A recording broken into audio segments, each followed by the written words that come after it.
Hello friends, ఈరోజు అయితే మన స్టోర్ హాలిడే. ప్యూర్ 30 కళ్ళు తాగుదామని అయితే మా ఫ్రెండ్ గారు అయితే ఫోన్ చేసిండు. మార్నింగ్ ఫోన్ చేస్తే దోసుకుంటూ వెళ్ళిపోయాం. మన కొండమడుగులలో అయితే లొకేటెడ్ అయింది ఇది. మన నరసింహ తాత చూడండి ఇలా 2 కొండలు పట్టుకొని ఎంట్రీ ఇచ్చాడు. అలా అలా అలా తీసుకెళ్తూ చాలా దూరం తీసుకెళ్ళాడు బై వాక్. కానీ ది బెస్ట్ కళ్ళదాపి తాత అని చెప్తే మంచి చెట్టు దగ్గరికి అయితే తీసుకెళ్ళాడు. దీన్ని నీరు అని కూడా పిలుస్తారంట. ప్యూర్ 30 కళ్ళు తాగాలంటే అదృష్టం ఉండాలని చెప్పాడు. అంత ప్యూర్ ఉంది ఇదైతే.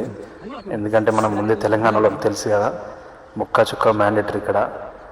మన కేసీఆర్ సారే చెప్పిండు మనకు కళ్ళు తాగితే చాలా మంచిదని. అందుకే మన స్టాఫ్తో అయితే వచ్చాము ఈరోజు ప్యూర్ 30 కళ్ళు తాగడానికి. చూడండి ఎంత ప్యూర్ ఉంది కళ్ళు అంటే. తాత వీడియో తీస్తుంటే చాలా ఖుషి అయిపోయాడు. ఇది మా స్టాఫ్ అయితే ఫుల్ ఖుషి అయిపోయారు. చాలా బాగుంది టేస్ట్. ఈయనే మన నరసింహ తాత. కొండమడుగులో ఎలాంటి కళ్ళు కావాలన్నా నరసింహ తాతనైతే కాంటాక్ట్ కావచ్చు మనకి. అతని నెంబర్